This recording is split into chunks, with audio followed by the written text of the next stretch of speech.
Shalom et shalom à tous.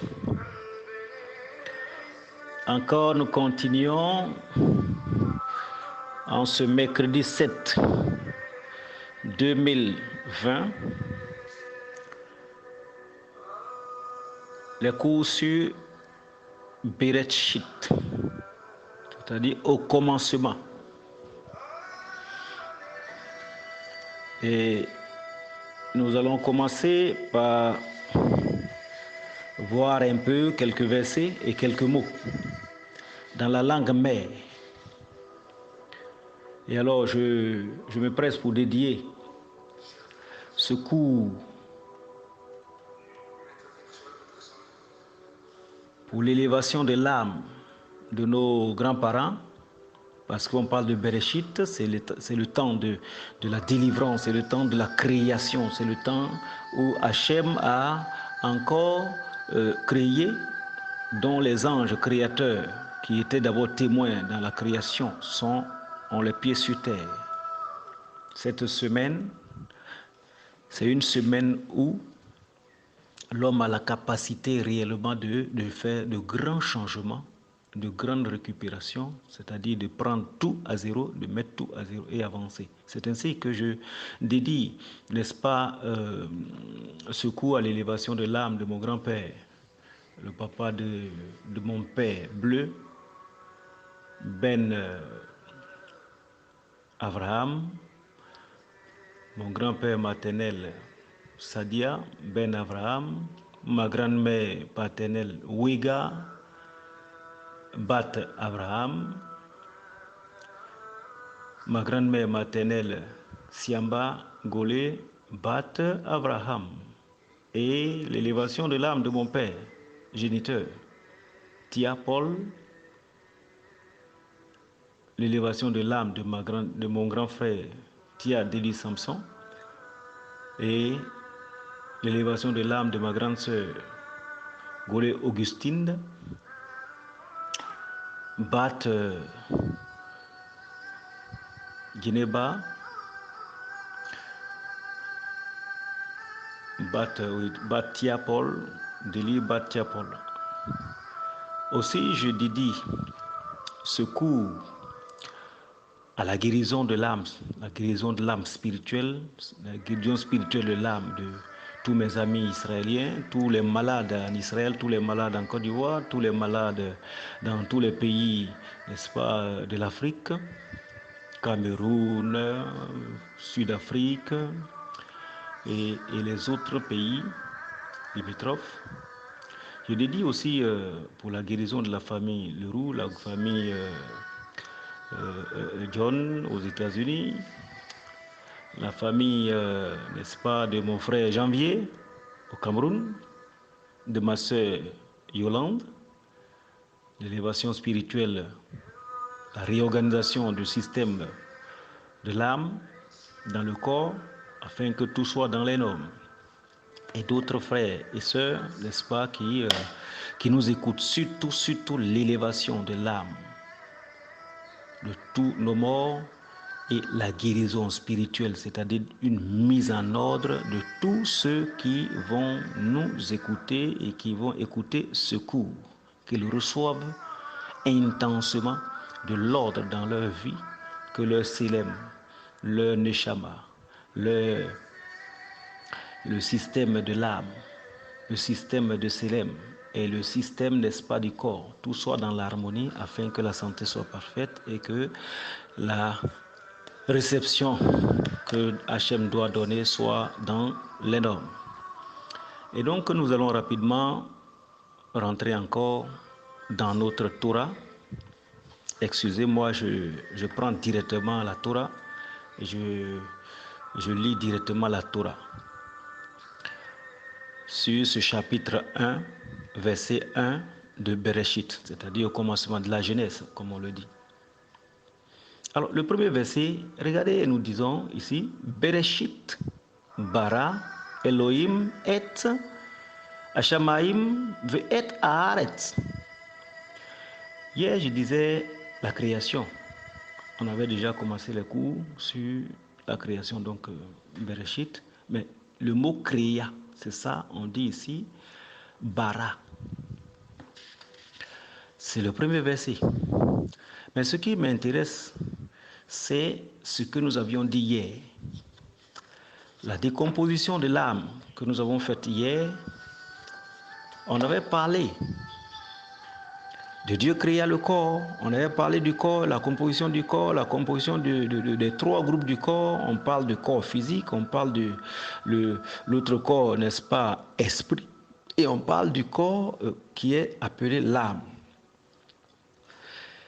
Revenons, lisons un peu dans la phrase, lisons un peu le verset 27. Je vais lire le verset 27 en hébreu. Je vais aller mot à mot pour que vous me suivez. Le verset 27 dit ceci en hébreu. C'est comme ça sonne. Hein?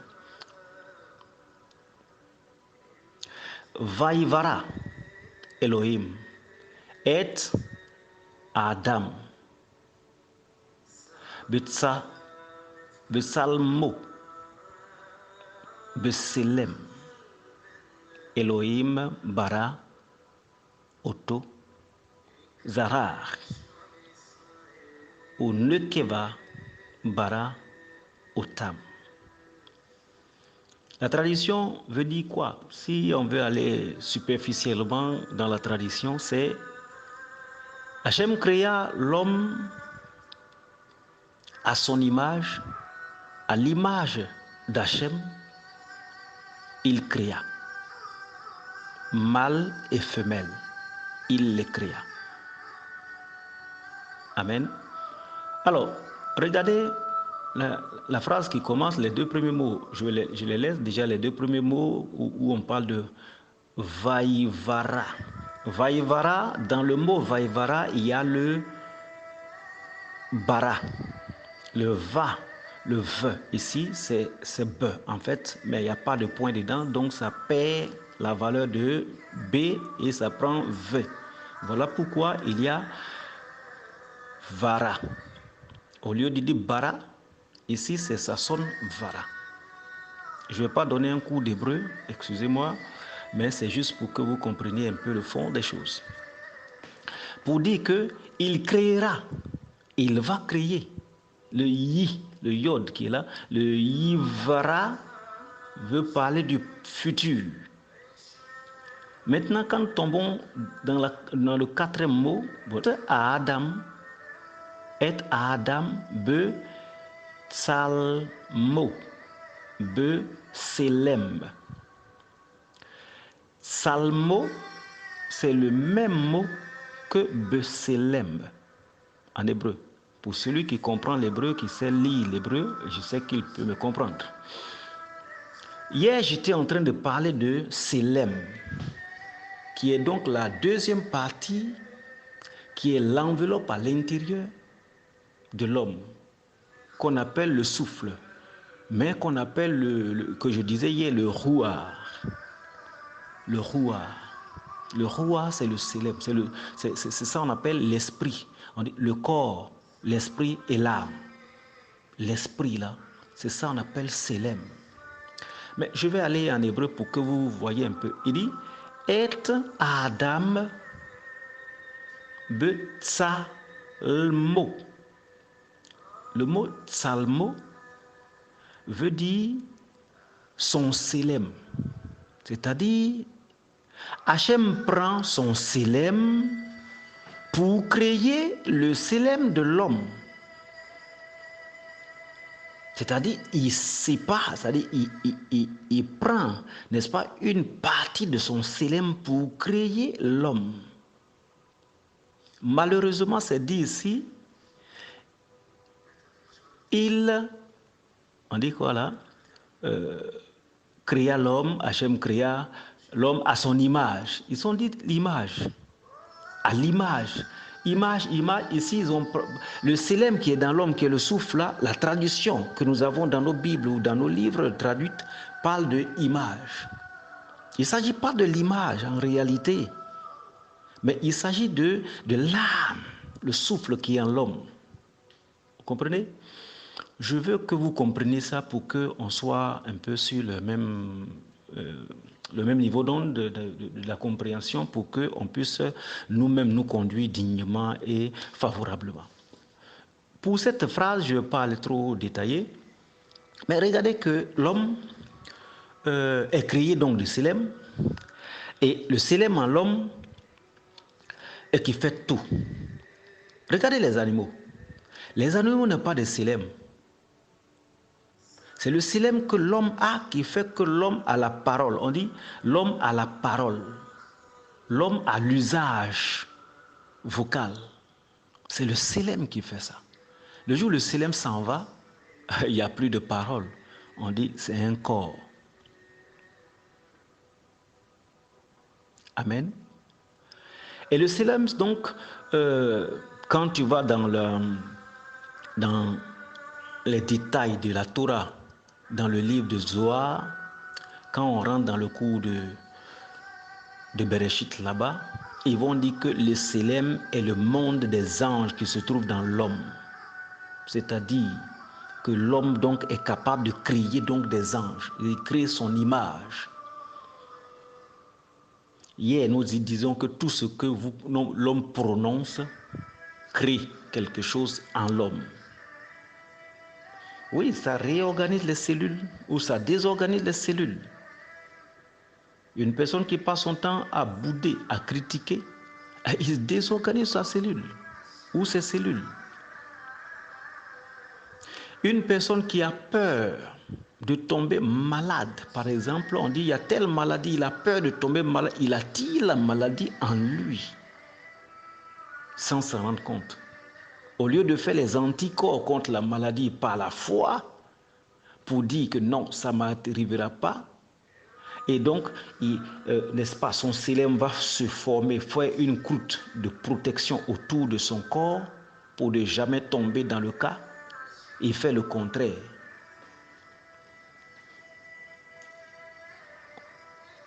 On avance. Pour dire que le Selem, hier je disais que c'est l'interprète.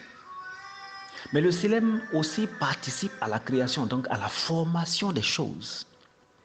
Chaque fois que tu vas formuler une prière, Tu viens de faire sortir ton célèbre de toi pour partir. C'est-à-dire une partie de célèbre, ou bien le célèbre vient de former, n'est-ce pas, ton image.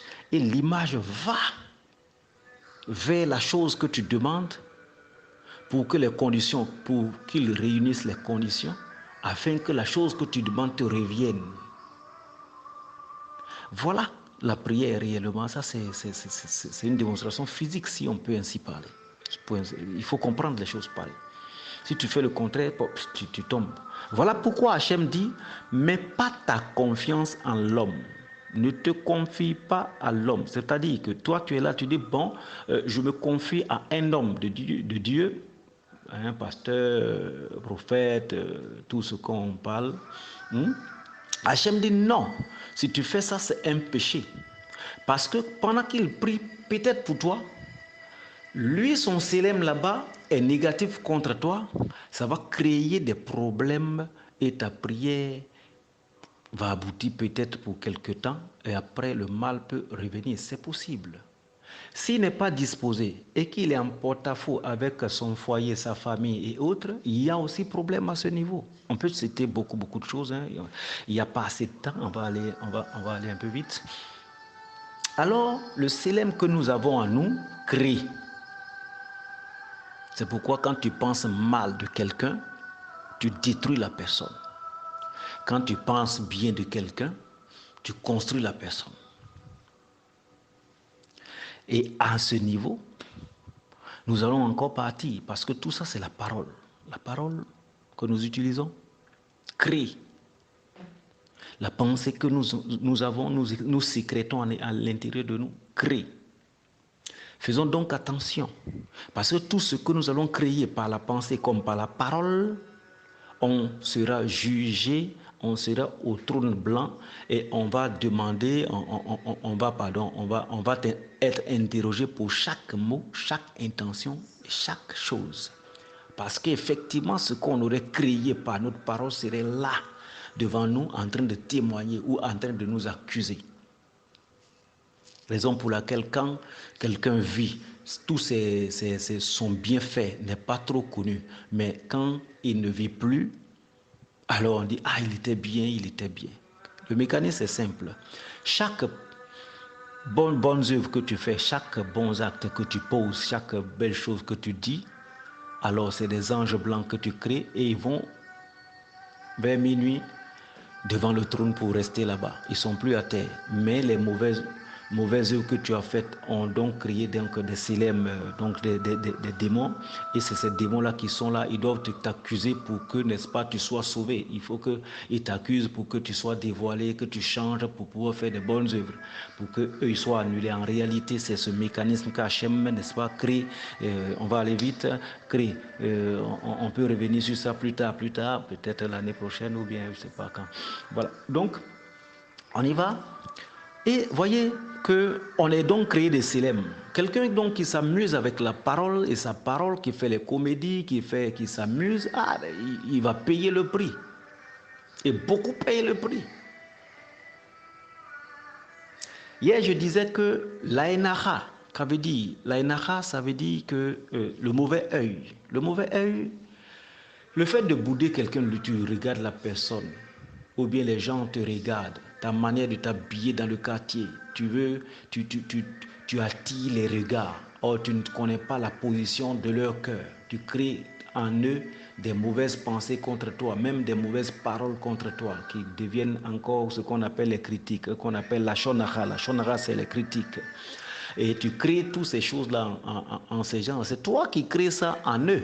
Et maintenant, ils te propulsent cette force négative-là pour te bouder, pour te lorgner et ainsi de suite. Et ça vient te couvrir comme une couche. Et ça joue sur ton système. Toi, ça joue aussi sur ton célèbre. Et ton célèbre tombe malade, ton célèbre est désorganisé. Oui, restons sur le mot désorganisé au niveau du célèbre. Il y a beaucoup de choses qu'on peut enseigner à ce niveau du célèbre-là. Mais allons-y doucement pour qu'on comprenne. C'est difficile vraiment d'expliquer ces thèmes pareils. Moi, je vais sauter pour aller. Bon, donc, alors, il y a donc le célèbre.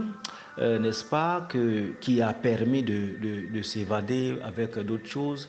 Et tu es là et toi aussi, tu pousses les célèbres des gens, n'est-ce pas, à t'attaquer sans que tu t'en rendes compte. Tu te dis, tu es belle dans le quartier, tu es beau dans le quartier, tu as la grosse voiture et ainsi de suite. Et finalement, la voiture finit par se gâter par le mauvais œil des gens. C'est pourquoi on a l'habitude de dire dans nos villages souvent que méfie-toi de la bouche des gens, méfie-toi des yeux des gens. Hachem va dire que si tu as un projet, il faut garder la chose dans le cœur jusqu'à ce que le projet réussisse. C'est-à-dire, il ne faut pas être bavard. Rabbi Yoshua l'a enseigné 1000 fois. On peut lire les versets, réciter les versets, mais si tu ne connais pas le fond, tu récites en vain. Continuons un tout petit peu. Alors, moi, je voulais que vous compreniez ça comme ça. Et là, la réparation, après, je vais essayer de me débrouiller un peu dans les réparations. Je vais sauter pour aller au verset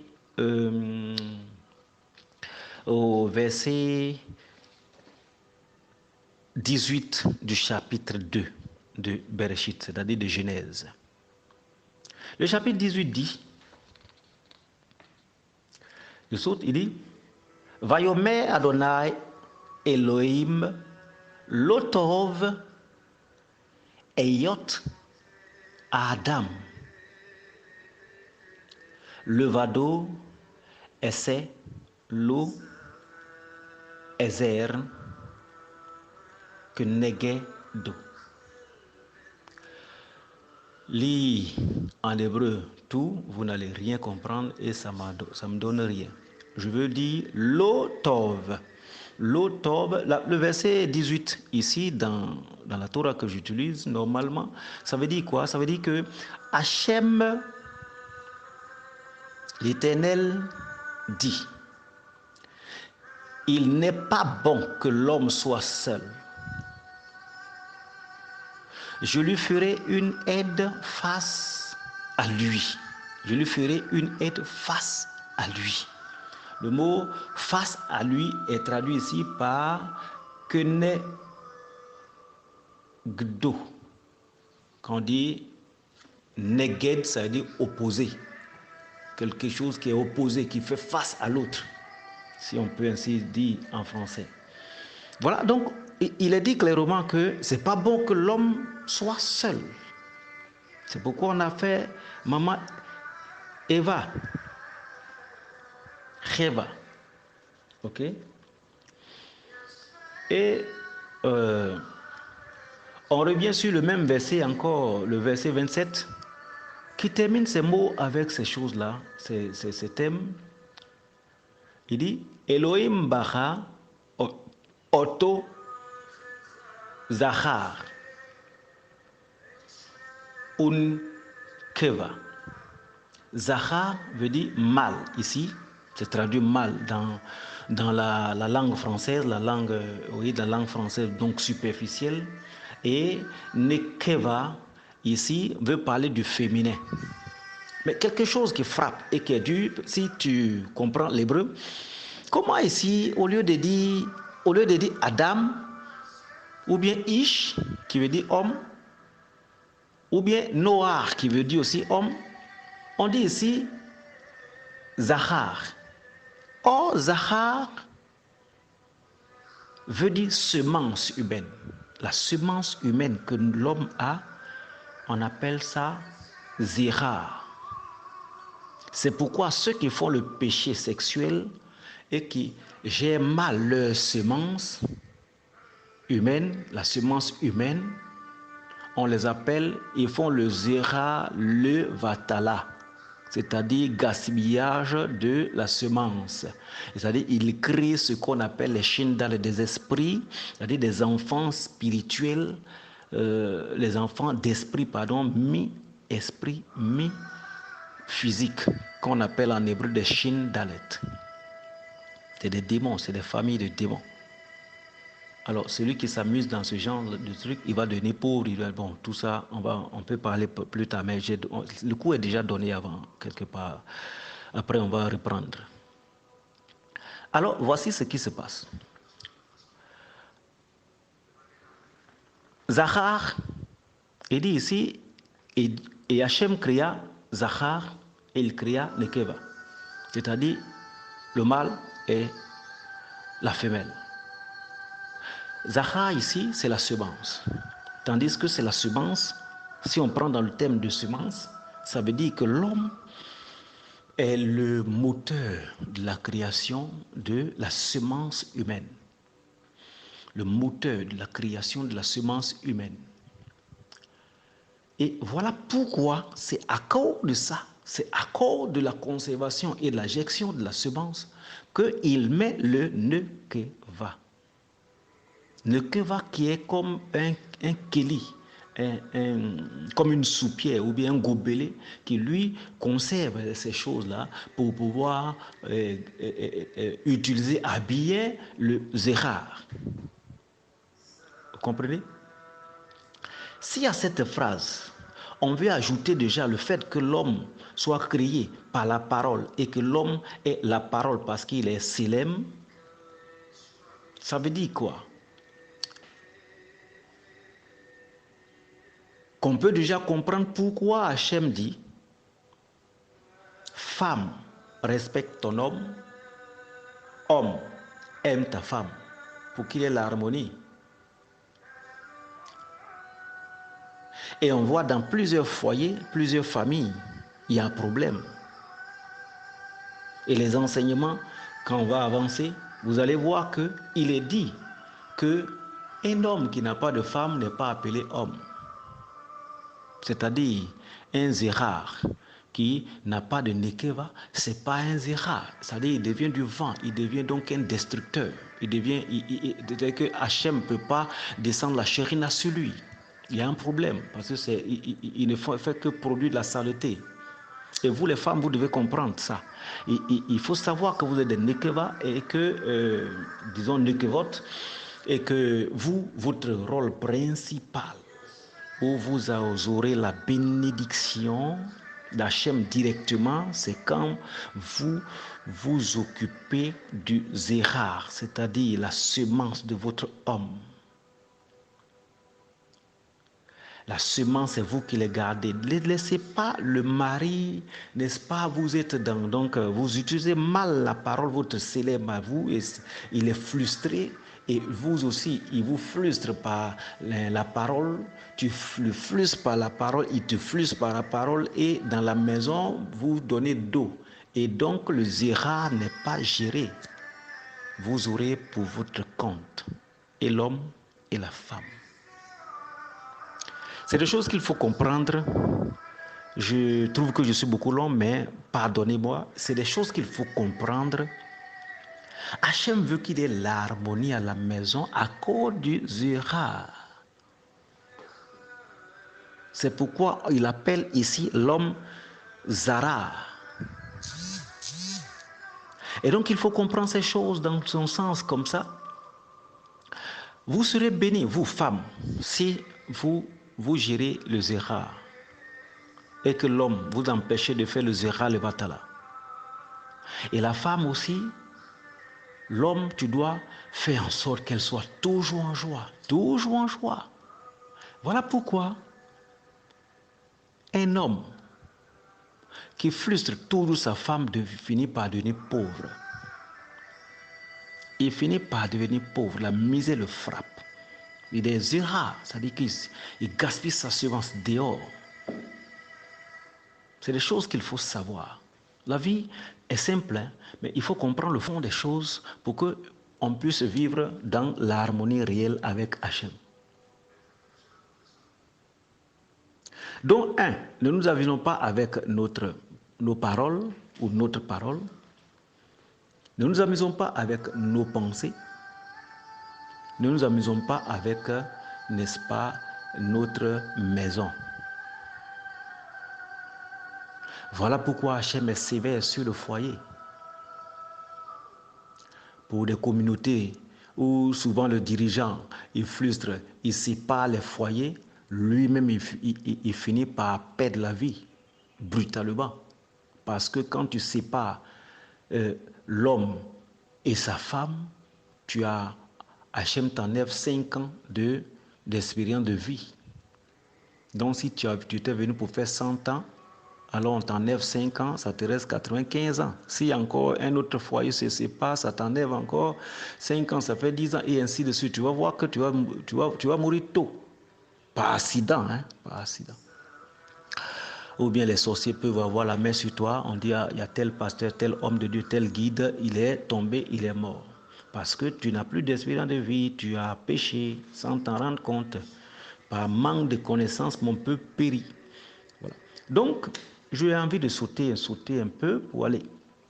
Je pense qu'à ce niveau, on peut se comprendre. Il faut faire attention avec sa semence. Et la femme, tu viens à l'homme, c'est pas parce que tu es fonctionnaire et que c'est toi qui as l'argent et que tu as tout. Pourquoi tu as l'argent? Un jour, je vais expliquer pourquoi la femme, très souvent, elle fait la loco, elle devient plus riche que l'homme de nos jours. C'est expliqué, le temps, c'est en fonction de notre temps de vie.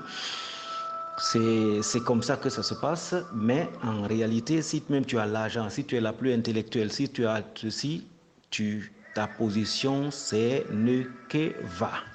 C'est-à-dire que la gérante de la semence. Tu n'es pas quelque chose d'autre dans la maison si ce n'est pas la gérante de la semence.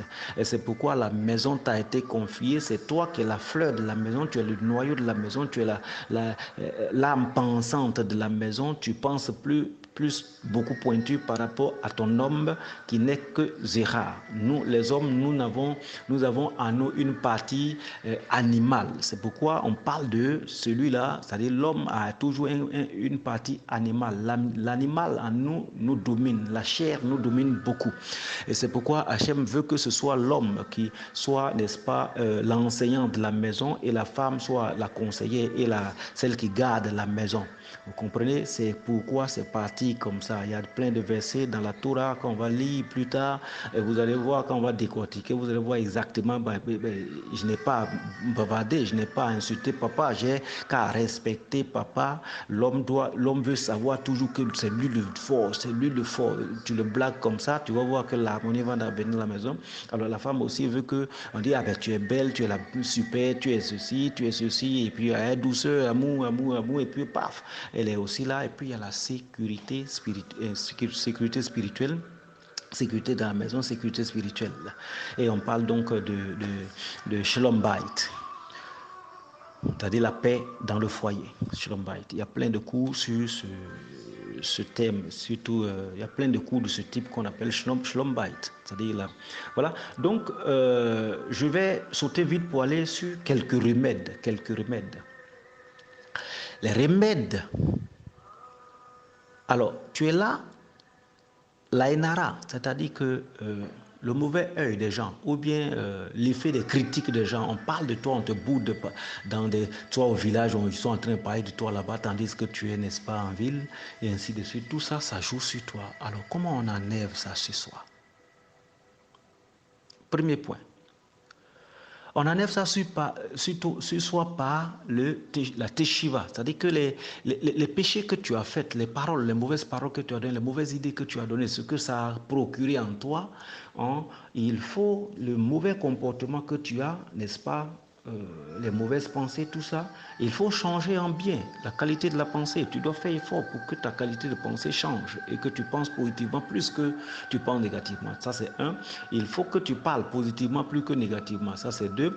Il faut regarder de bonnes choses, pas regarder des mauvaises choses. Ça, c'est trois. Il faut toujours rester là en train d'écouter des bonnes choses, pas dans les critiques et autres, écouter les mauvaises nouvelles. Non, voilà. Il y a tout ça. Ça, on appelle ça les tikkunim, les réparations. Alors, donc, il faut te soigner, qu'on appelle la teshuva, c'est-à-dire la repentance. Alors, l'autre point, là, c'est le plan au temps d'Abraham, notre père. Yaakov, notre père. C'est ce qu'eux, ils faisaient et que nos frères Yehudim font. En réalité, c'est ça. Voilà. Alors, tout ce que je vais dire comme remède, normalement, nos frères qui ont choisi Yeshua comme leur Seigneur et Sauveur ont l'habitude d'aller sur le sang de Yeshua. Rabbi Yeshua a donné donc sa vigueur Et alors, si réellement aussi tu penses à ça réellement et que tu fais, ok, ça peut passer. Il n'y a pas de problème, mais il faut le faire avec foi. Et puis, il faut savoir qu'est-ce que tu es en train de faire comme prière. Il ne faut pas dire non, son sang m'a lavé, son sang m'a sauvé, et tu n'es pas conscient de ce que tu es en train de dire parce que les autres disent, tu le dis. Bon, amen. On continue. Alors, il y a l'autre technique qu'on appelle le mikvé. Le mikvé, c'est le bain, c'est un bain. Le fait de te plonger dans l'eau, de t'immerger dans l'eau. En fait, c'est ce qui a été copié qu'on appelle le baptême. Mais tu te baptises une seule fois, on dit, oh, on va se baptiser une seule fois. Non, mais et les mauvais actes que tu as fait, comment tu vas enlever? Tout à l'heure, je parlais de Silem, et je parlais donc de l'effet de l'Ainara sur soi et autres. Alors, une autre manière d'enlever la parole des gens sur toi pour faire une réparation à l'intérieur de ton corps, quand tu finis de faire la teshuva, tu peux faire le mikvé, c'est-à-dire un bain marin. Un bain marin. Pour enlever sur toi la parole des gens. C'est-à-dire l'effet de, n'est-ce pas, la bouche des gens. Tu te plonges dans l'eau. Le juif fait ça 161 fois, d'autres font 150 fois, d'autres font 111 fois. Bon, ça dépend. Voilà, de la compréhension. Et c'est des prières. Tu plonges une fois, tu as une prière. Tu plonges, tu se ressors ta tête, tu as une prière. Et ainsi de suite, tu fais 161 fois. Là, c'est le style de baptême. On fait 3 fois au nom du Père, du Fils et du Saint-Esprit. Pour d'autres églises, peut-être un truc comme ça. Bon. Ok. Ceux qui font comme ça, ils ont la manière de faire, mais il faut faire avec la foi. Il y a aussi l'autre mécanisme. L'Ainara et la Shonara, la force qui vient, ça s'accroche d'abord aux cheveux. Aux cheveux. C'est pourquoi il ne faut pas laisser tes cheveux libres comme ça. Les hommes, vous pouvez porter très souvent un képi, un chapeau, partout quand vous partez, arriver à Meouzanebe.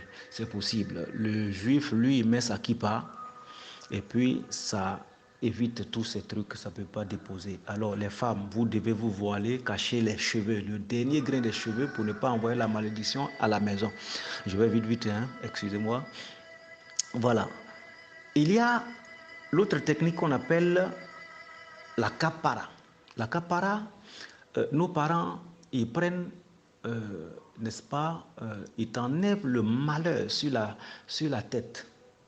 Ils prennent d'autres dans le temps, ou peut-être même de nos jours, ils prennent des poulets pour tourner autour de la tête et pour capter, n'est-ce pas, la malédiction qui est venue par ce canal de sang, et ils récupèrent. Et normalement, c'est les prières qui sont dites quand tu veux décortiquer, c'est dire que donc le mal va dans le sang du poulet, et puis le poulet maintenant, une fois égorgé, on transmet le sang à la terre et on fait les prières, ça ferme. On appelle ça kapara. D'autres le font comme ça, tandis que d'autres disent que le sang de Yeshua Mashiach m'a lavé. Et dans l'intention, il faut avoir aussi la même pensée que Kapara, quelqu'un qui est en train de faire tourner le poulet autour de la tête pour égorger. Pense comme ça, si tu peux ainsi faire, et tu dis au nom et par le sang de Yeshua Mashiach. Ça se fait. Il y a facilement aussi les remèdes. Il faut bien s'habiller, il faut que le corps soit bien couvert. Il faut que toutes les parties, la grande partie du corps soit couverte. C'est important. Et il faut se laver. Dès que tu sors, tu reviens, va vite te laver pour dégager tout ce qui est saleté, n'est-ce pas, de la bouche de tous ceux qui... Parce que l'eau a le pouvoir de nettoyer le nefesh qui est ta peau, puisque c'est sur le nefesh que la parole vient et ça reste. Alors quand tu te nettoies, tu récupères. C'est-à-dire tu es noir et tu récupères. C'est à cause de ça que la douche est dangereuse. La douche où l'homme se lave est dangereuse. Il ne faut pas chanter, il ne faut pas parler dans la douche. Parce que quand l'eau que tu prends pour te rincer, n'est-ce pas, part avec tous les clipotes, c'est-à-dire les forces négatives, le vent négatif que tu as ramassé dehors. Alors quand ça enlève sur ta peau, cette force-là reste là dans la douche. Si toi tu ouvres facilement la bouche, alors c'est un canevas. Ça rentre. Je n'ai pas dit que tu peux respirer, il n'y a pas de problème, mais la bouche, quand tu ouvres, que tu donnes donc ton célèbre sort, alors lui il capte et puis il peut rentrer en toi, il peut faire tout ce qu'il veut et ça joue encore sur toi, il passe le côté interne. C'est pourquoi le rabbin Rav Tuitou, il a donné le coup une fois. Et même Rav Menayem. Menayem a aussi donné une fois pour dire que le remède de la longévité, c'est ne pas parler dans la douche. Effectivement, quand tu parles dans la douche, tu raccourcis tes jours sur terre. C'est difficile à expliquer. Moi, je veux expliquer les trucs comme ça sans trop de versets parce qu'il y a beaucoup à dire. Il y a beaucoup à dire. On va aller. Et donc, l'autre point, c'est qu'il faut te laver les mains. Constamment, lave les mains. Lave tes mains constamment. Lave tes mains. Tu viens de te réveiller net. Va laver les mains. Le rituel, on appelle Netilat Yadayim. Il y a une prière pour ça. Laver les mains. Il faut se laver les mains. Quand tu finis de te laver, il y a une prière qu'on fait pour remercier Hachem. Et quand on finit de se laver les mains, il y a une prière, une bénédiction. Tout ça, c'est des bénédictions. Et alors, se laver les habits. Il faut laver les habits. Il faut laver tes habits. Porter habits. Tu es passé dans un couloir quelque part. Il y a eu des forces qui se sont accrochées à toi. Tu es venu à la maison, tu enlèves les habits là. Il faut les laver. En réalité, il faut les laver pour que, n'est-ce pas, les esprits qui sont venus s'accrocher, c'est-à-dire le vent négatif. Quand on dit esprit, les gens ont peur. Et le vent négatif qui est accroché, qui est sorti de la bouche des autres, qui est venu vers toi pour s'accrocher sur ton habit, qui va t'envoyer malheur plus tard, alors que ce vent-là quitte. En réalité, c'est comme ça. En réalité, c'est comme ça que ça se passe. Voilà donc quelques remèdes que je mets à votre disposition. C'est des choses qu'il ne faut pas négliger. J'ai parlé longuement, excusez-moi, mais il faut qu'on se dise ces choses-là pour que, n'est-ce pas, on puisse bien marcher sur cette terre des hommes. Et il faut vraiment être... il faut être courageux pour apprendre ces choses que nous enseignons, pour les écouter et surtout pour les pratiquer. Et surtout pour les pratiquer. Il faut les pratiquer. C'est pourquoi, en conclusion, il faut que nous veillons sur la parole qui sort de nous. Nous veillons sur la qualité de nos pensées. Nous veillons sur notre comportement dans le foyer. La femme, elle doit savoir ce qu'elle doit faire. L'homme doit savoir ce qu'il doit faire.